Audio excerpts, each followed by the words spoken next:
melipat semua kebaikan yang Tuhan berikan bagi kami.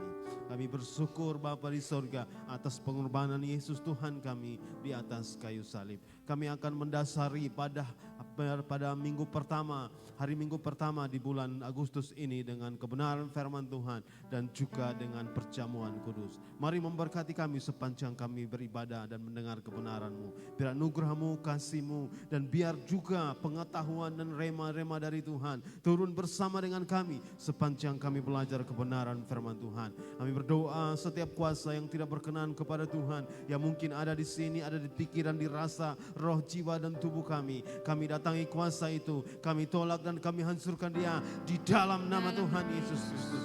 Dan kami lepaskan pengenalan akan Allah, kami lepaskan anugerah Allah. Setiap inci ruangan ini kami berdoa di dalam nama Tuhan Yesus. Allah Roh Kudus bertata di dalam dengan baik, dengan luar biasa, bersama-sama dengan kami menikmati perjumpaan yang dialami oleh jemaat Tuhan dalam kebenaran firman Tuhan yang akan terbagikan. Terima kasih Bapa di sorga, kami berdoa dan menyambut kebenaran firman ini di dalam nama Tuhan Yesus Kristus. Haleluya. Amin. Bapak Ibu disilahkan duduk. Ya, salam semua. Ya, terima kasih Bapak Mama, Bapak Saudara semua sudah datang dalam ibadah kita hari Minggu pertama di bulan Agustus tahun 2022. Pak Sumitro dan Ibu sudah ada kembali dengan kita dari Batam dan sudah ada bersama. Terima kasih sudah datang. Tuhan memberkati. Bapak Ibu semua, hari ini saya akan berbagi kebenaran firman Tuhan dan saya menyebutnya memikul salib. Hari ini kita akan belajar bersama tentang memikul salib, bagian seri dari melayani Tuhan. Minggu depan, bulan depan kita akan masuk belajar tentang Trinitas dan juga sepanjang akhir tahun ini masuk dalam bulan Agustus, September dan juga Oktober kita akan bicara-bicara tentang melayani Tuhan. Dan bagian dari melayani Tuhan seperti yang kita sampaikan tentang The Best tahun ini yaitu serving, melayani Tuhan, maka saya akan berbagi tentang memikul salib. Dasar kebenaran firman Tuhan yang saya ambil yaitu di dalam kitab, ada dua dasar yaitu di dalam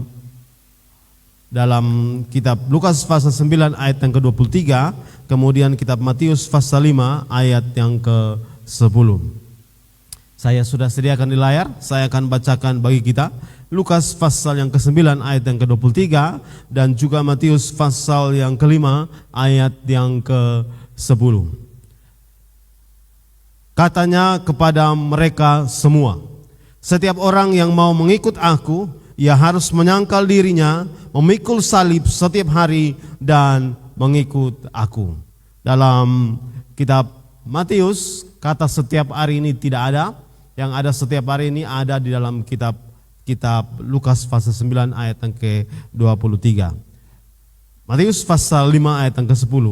Berbahagialah orang yang dianiaya sebab kebenaran, karena merekalah yang empunya kerajaan surga. Saya mengulangi bagian Matius pasal 5 ayat yang ke-10. Berbahagialah orang yang melakukan kebenaran, orang yang hidup ikut dengan apa yang Tuhan katakan, ikut apa yang firman Tuhan katakan, dan karena mereka itu yang empunya kerajaan surga. Di sini berkata dianiaya, yaitu tindakan-tindakan kebenaran yang dilakukan oleh orang percaya, dan tindakan-tindakan kebenaran itu membuat orang percaya mempunyai kerajaan surga, menjadi bagian dari kerajaan surga. Ini bagian pertama yang saya bagikan tentang Lukas 9 ayat yang ke-23 dan juga Matius 5 ayat yang ke-10. Bapak Ibu sekalian,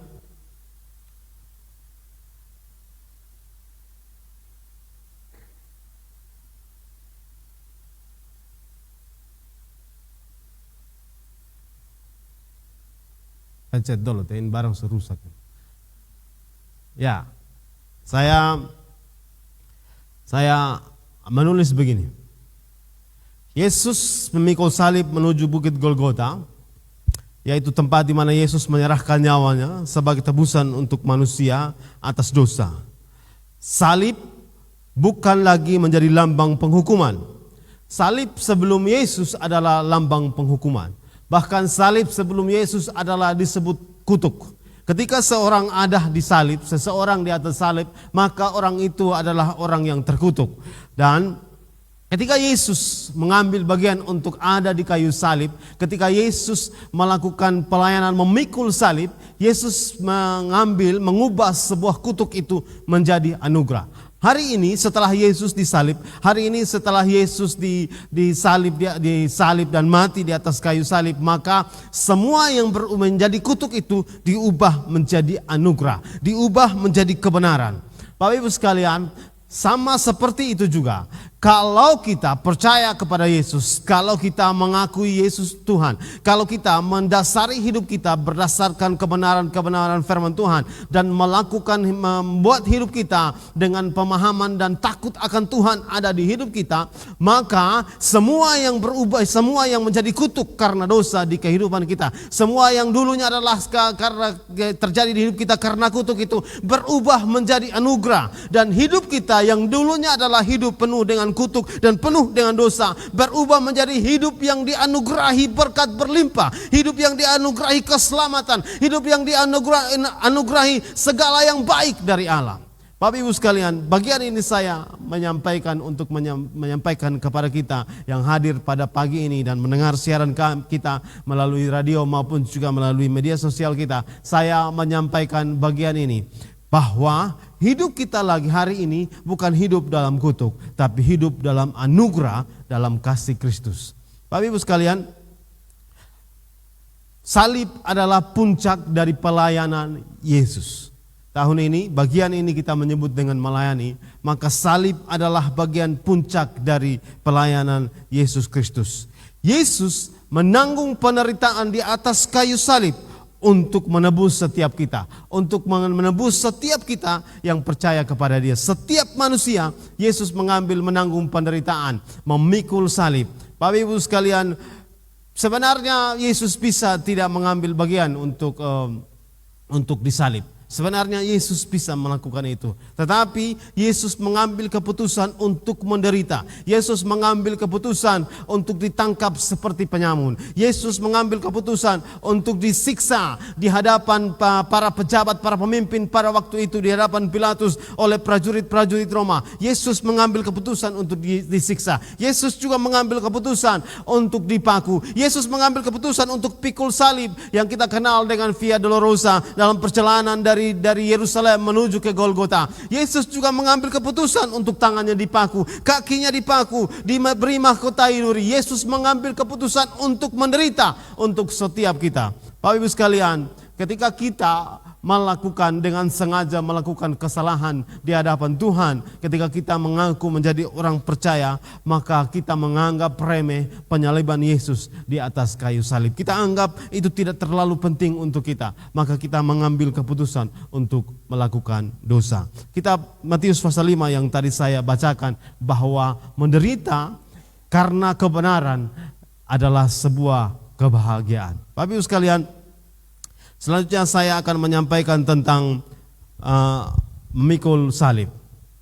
Ya, sebagai orang yang sudah diselamatkan dan lahir baru, kita harus memahami ada 3 hal yang saya sampaikan, yaitu memikul salib adalah mengikuti teladan dari Yesus. Saya sering menyampaikan ini dalam acara-acara pembaptisan dan dalam katekisasi atau pengajaran baptisan. Ketika ada orang yang mau menyampaikan baptisan, bahwa Kristen itu artinya pengikut Kristus. Bukan hanya mengikut Kristus, tapi meneladani apa yang Yesus lakukan, mengikuti apa yang Yesus lakukan. Dan memikul salib adalah keputusan. Seperti Yesus memikul salib, mengambil keputusan untuk memikul salib, mengambil keputusan untuk mati di atas kayu salib, itulah adalah keputusan. Walaupun banyak tantangan, walaupun banyak rintangan untuk kita mengambil keputusan memikul salib, tapi sebagai orang yang percaya kepada Yesus, kita harus mengambil keputusan memikul salib karena kita adalah menjadikan Yesus sebagai teladan. Karena kita menjadikan Yesus sebagai teladan hidup kita. Dalam kitab 1 Yohanes pasal 2 ayat yang ke-6, salah satu menjadi dasar, menjadi visi dari gereja Mawar Saron yang ditanamkan oleh para pendiri gereja. 1 Yohanes pasal 2 ayat yang ke-6 berkata, barang siapa mengatakan bahwa ia ada di dalam dia, Yesus ada di dalam dia, maka ia wajib hidup sama seperti Kristus telah hidup. 1 Yohanes pasal 2 ayat yang ke-6 berkata, saya ulangi, barang siapa mengatakan bahwa ia ada di dalam Yesus, ia wajib hidup sama seperti Kristus hidup.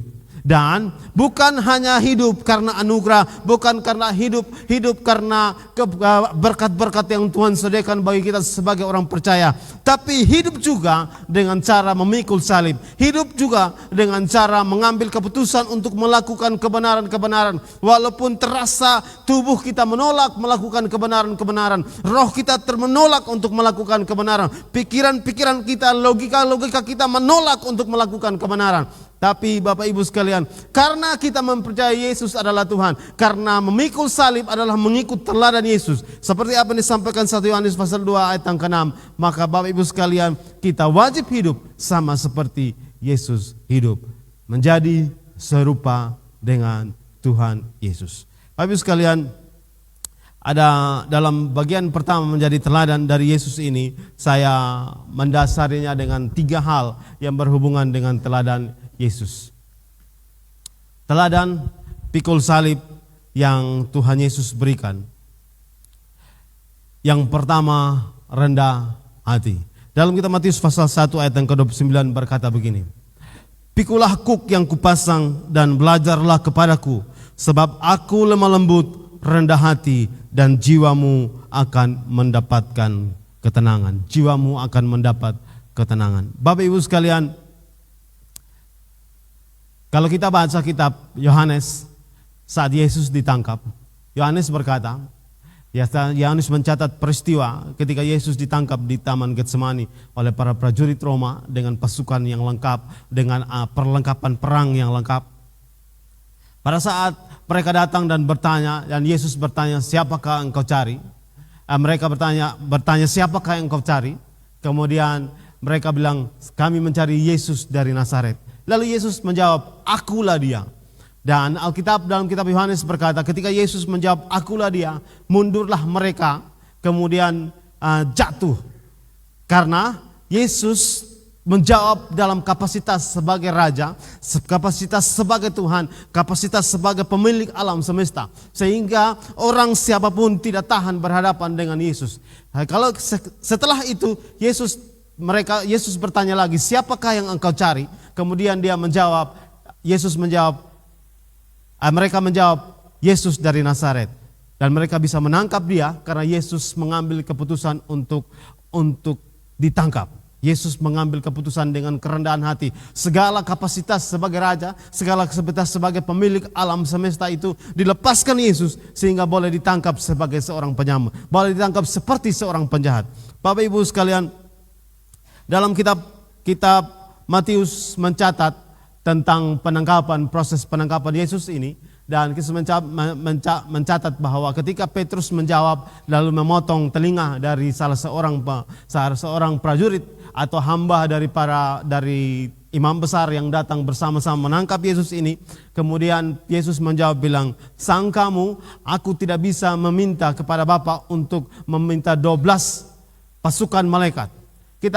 Alkitab terjemahan Amplified Bible menyampaikan tentang 12 pasukan malaikat ini berbicara tentang 80.000 pasukan malaikat.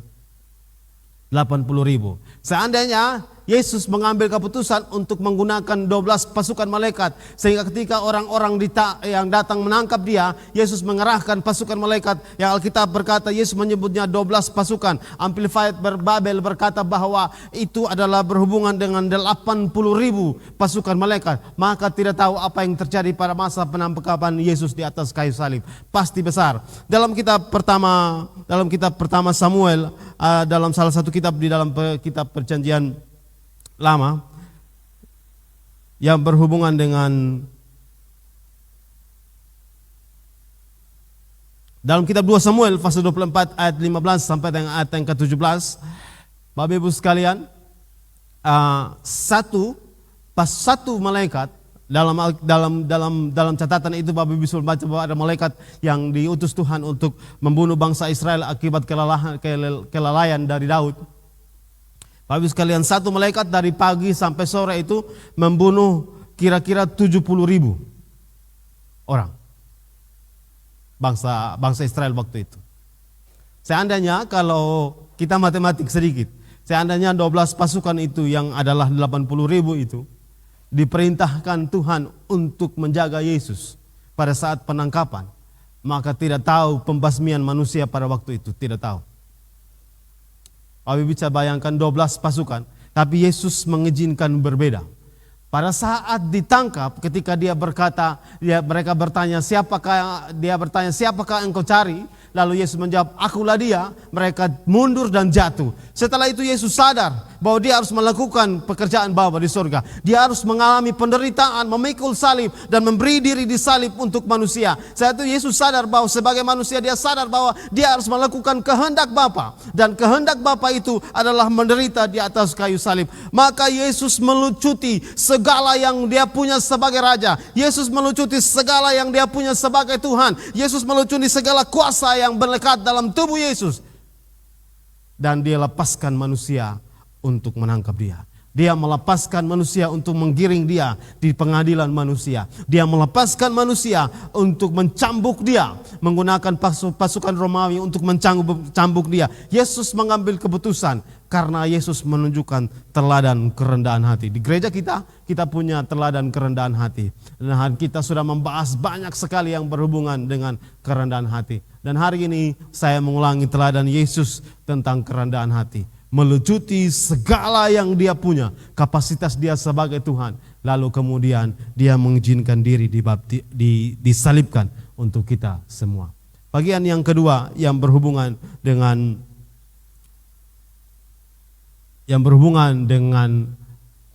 memikul Yesus memikul salib dan menjadikan Yesus sebagai teladan memikul salib. Lukas pasal 23 ayat yang ke-34.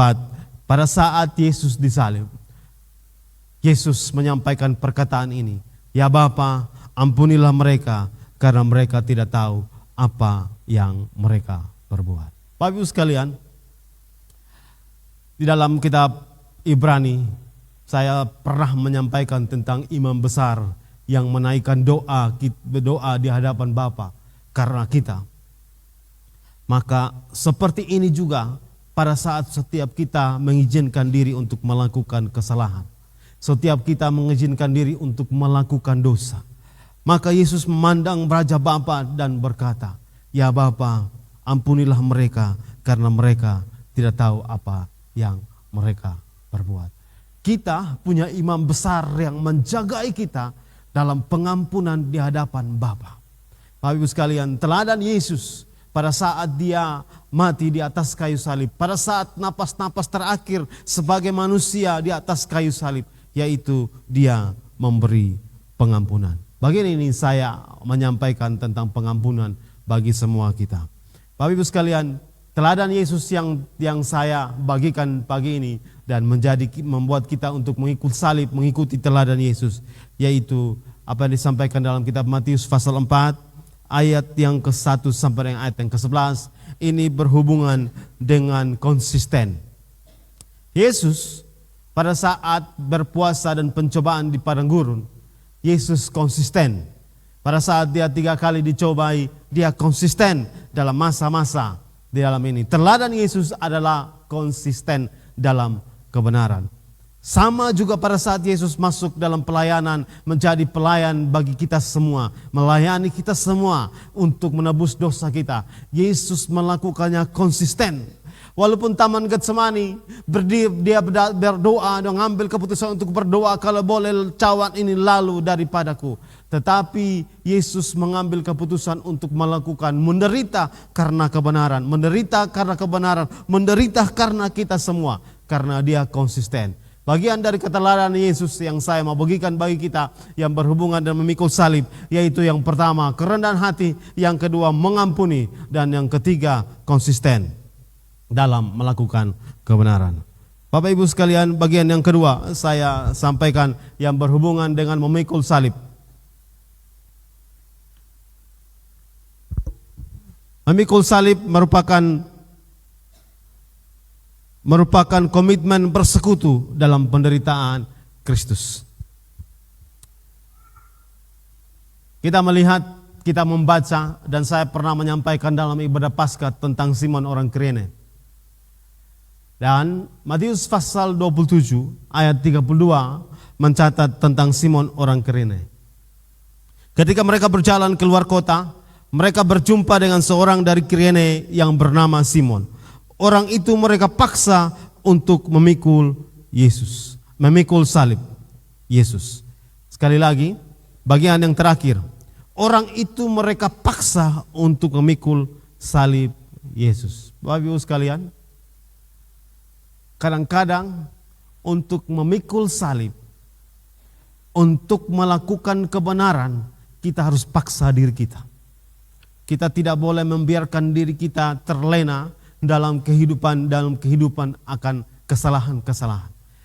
Kita perlu paksa. Sama seperti ketika prajurit-prajurit, ketika Yesus kelelahan dan tubuhnya sudah tidak sanggup lagi untuk memikul beban yang berat karena dia telah dicambuk sepanjang malam, karena dia telah dilukai sepanjang malam, dan dia mulai memikul salib dalam perjalanan sampai keluar kota. Mereka bertemu dengan Simon dari Kirene, lalu mereka meminta Simon untuk memaksa Simon untuk memikul salib, untuk melakukan kebenaran, untuk menjalankan kebenaran sebagai orang yang percaya kepada Yesus. Kita perlu memaksa diri kita, kita perlu memaksa tubuh kita, kita perlu memaksa roh kita, kita perlu memaksa jiwa kita, kita perlu memaksa cara berpikir kita supaya melakukan kebenaran.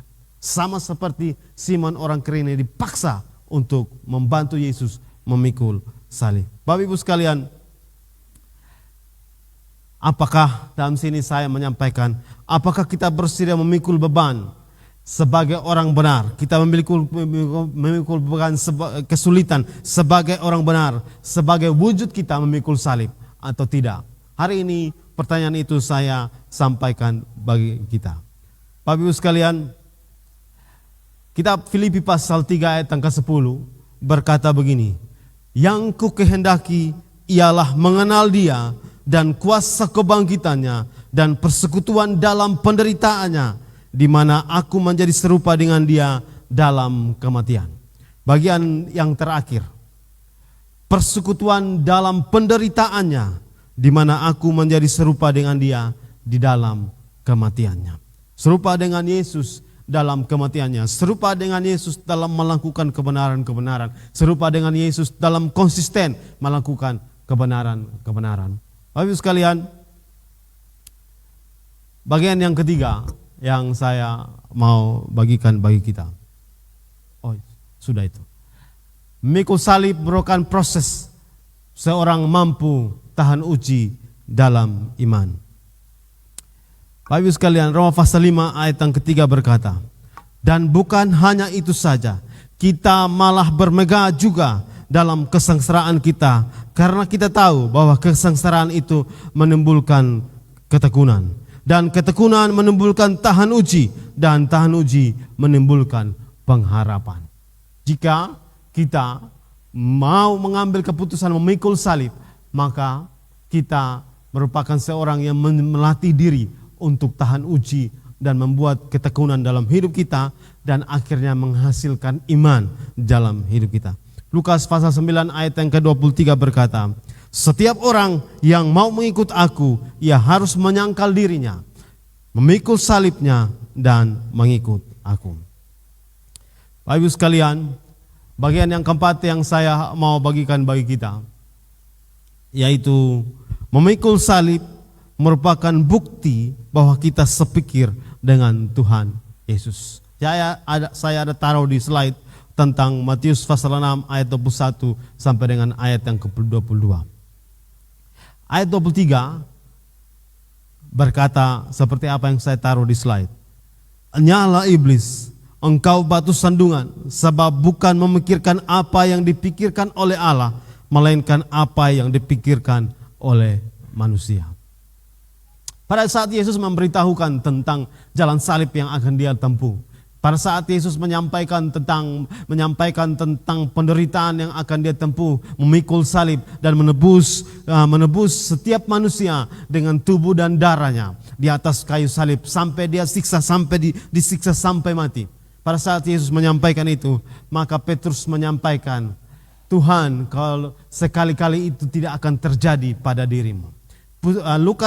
Petrus menyampaikan hal yang benar dengan cara berpikir yang benar, bahwa tidak mungkin orang benar itu akan menderita sama seperti Yesus. Tidak mungkin seorang rabi, tidak mungkin seorang yang diakui yang melakukan banyak mujizat dan orang memanggil dia Tuhan. Tidak mungkin seorang yang disambut di pintu gerbang Yerusalem, terpujilah dia yang datang dalam nama Tuhan. Tidak mungkin seorang yang membangkitkan orang mati. Tidak mungkin seorang yang menyembuhkan orang yang buta, yang menyembuhkan yang lumpuh. Tidak mungkin seorang yang mengajar hal-hal yang baik tentang kasih ini, seorang yang melakukan hal-hal yang baik ini akan menderita sama seperti itu. Lalu Petrus berkata, tidak mungkin terjadi. Sekali-kali tidak mungkin terjadi.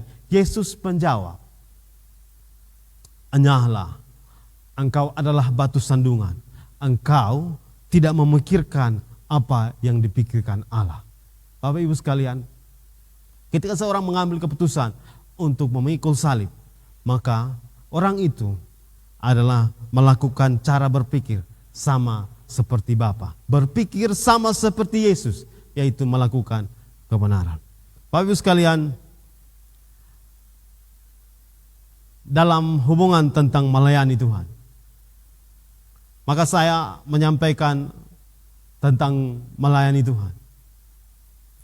Kalau kita malu menyampaikan tentang Tuhan di keluarga, di tetangga, di saudara, maka kita belum menanggung penderitaan sebagai seorang yang melayani Tuhan. Kalau kita malu menyatakan Tuhan di tengah keluarga, tempat kerja, rekan kerja, kita malu bahwa kita seorang yang melayani Tuhan. Kita malu bahwa kita adalah orang yang kita menyatakan bahwa kita tidak benar. Dan kita benar di dalam gereja, di luar gereja kita anggap kita orang-orang yang tidak benar. Maka Bapak Ibu sekalian, kita malu, maka kita belum sepikir dengan Tuhan. Kita belum mengambil langkah-langkah sepikir. Kita belum melayani Tuhan. Kita belum menanggung penderitaan. Ada kesempatan, setiap hari, setiap waktu, pasti ada kesempatan Tuhan mengizinkan kita untuk menyampaikan tentang Dia. Dalam diskusi dengan kawan kantor, dalam diskusi dengan kawan kerja, dalam diskusi, dalam perjalanan, pasti ada saatnya Tuhan akan membuat pemicu sehingga kita menyampaikan tentang Dia. Tapi kalau kita mengabaikan, kita belum siap untuk melayani Tuhan. Kita belum siap untuk melakukan. Kita masih malu menyatakan Tuhan di tengah saudara kita. Kita masih malu menyatakan Tuhan di tengah keluarga kita. Dalam pelayanan ini, Bapak Ibu sekalian, saya juga menyampaikan dukungan doa untuk tim pemuda. Masuk dalam bulan ini sampai bulan September, mereka akan mengunjungi dan melayani di sekolah-sekolah. Mereka akan berkhotbah, mereka akan memimpin pujian. Dan tim pemuda akan mengambil keputusan untuk melayani. Saya mendorong bagian dari Rayon untuk melakukan bagian pelayanan. Saya mendorong bagian dari kegiatan-kegiatan lain untuk melakukan pelayanan. Karena ini bagian dari pelayanan di tahun 2022 ini, yaitu melayani Tuhan. Maka kita harus mengambil keputusan yang harus sebelumnya kita anggap, ini tidak apa-apa. Di sini saja lebih baik, di sini menikmati, di sini lebih baik. Saya mengajak Bapak Ibu untuk melayani Tuhan. Melepaskan segalanya. Anak-anak pemuda malu untuk menyampaikan bahwa saya tidak mau. Tidak, kita harus mengambil keputusan untuk melayani. Kita harus mengambil keputusan untuk menyatakan kita orang benar bagi kawan-kawan kita. Bagian ini saya menyampaikan sama seperti Petrus. Sana mungkin terjadi. Yesus bilang, engkau tidak sepikir dengan Allah. Ketika kita mengambil keputusan untuk melakukan pelayanan kita, mengambil keputusan untuk mengambil tanggung jawab kita sebagai seorang hamba, sebagai seorang pelayan Kristus, sebagai seorang yang mengaku Yesus adalah Tuhan dan menyampaikan tentang orang lain. Mari tentang Tuhan kepada orang lain. Mari ambil keputusan, karena saya percaya ketika kita mengambil keputusan untuk melakukannya, Allah akan bersama kita. Roh Kudus akan menambahkan pengetahuan. Roh Kudus akan menambahkan kata-kata yang baik. Roh Kudus akan menambahkan bagaimana cara untuk menyampaikan kebenaran kepada orang lain. Ini bagian yang berhubungan tentang melayani. Bapak Ibu sekalian, yang berhubungan dengan cara berpikir Allah ini, dan berhubungan dengan memikul salib ini, saya menyampaikan bagian ini. Oleh sebab itu, jika Tuhan izinkan kita memikul salib dalam kehidupan kita, maka ini yang harus kita lakukan. Kitab Roma pasal 12 ayat yang ke-12, sabar dalam segala kesesakan dan bertekun dalam doa. Bersukacitalah dalam pengharapan, sabarlah dalam kesesakan dan bertekunlah dalam doa. Kitab bagian yang ke-B saya sampaikan, mengucap syukurlah dan bersukacita. 1 Tesalonika 5 ayat 18 berkata, mengucap syukurlah dalam segala hal, sebab itulah yang kehendaki Allah di dalam Kristus Yesus bagi kamu. Matius 5 ayat 11 sampai 12, berbahagialah kamu jika karena aku kamu dicela dan dianiaya, kepadamu difitnah segala yang jahat. Bersukacitalah, bergembiralah, karena upamu besar di sorga, sebab demikian juga telah dianiaya nabi-nabi yang sebelum kamu. Matius pasal 4 ayat yang ke-11, konsisten dalam melakukan kebenaran. Seperti yang saya telah sampaikan tadi, soal berhubungan dengan Yesus dalam masa-masa dia dicobai di padang gurun. Dan berhubungan dengan Yesus melakukan kebenaran, konsisten dalam kebenaran dalam proses penyaliban dan menebus kita sekalian. Bapak Ibu sekalian, saya sering menyampaikan bagian ini. Kami boleh diskusi, boleh bertanya, boleh menyampaikan bagian ini. Apakah Bapak Ibu sudah melakukan memikul salib sebagai orang benar, sebagai orang percaya hari ini, atau belum? Apa yang sementara ini menjadi salib? Apa sementara ini menjadi bagian dari salib dan mengikuti Yesus? Dan apa perbedaan antara memikul salib dan juga menanggung kesalahan sendiri? Ini bagian yang saya mau bagikan. Bapak boleh bertanya dalam diri dan menjawab dengan sendirinya. Apa salib yang harus saya lakukan? Apa tindakan-tindakan yang bisa saya buat untuk melayani Tuhan? Dan apa beda antara memikul salib dan juga menanggung kesalahan karena kesalahan perbuatan sendiri? Bapak Ibu sekalian, ini kebenaran firman Tuhan yang saya mau bagikan tentang memikul salib.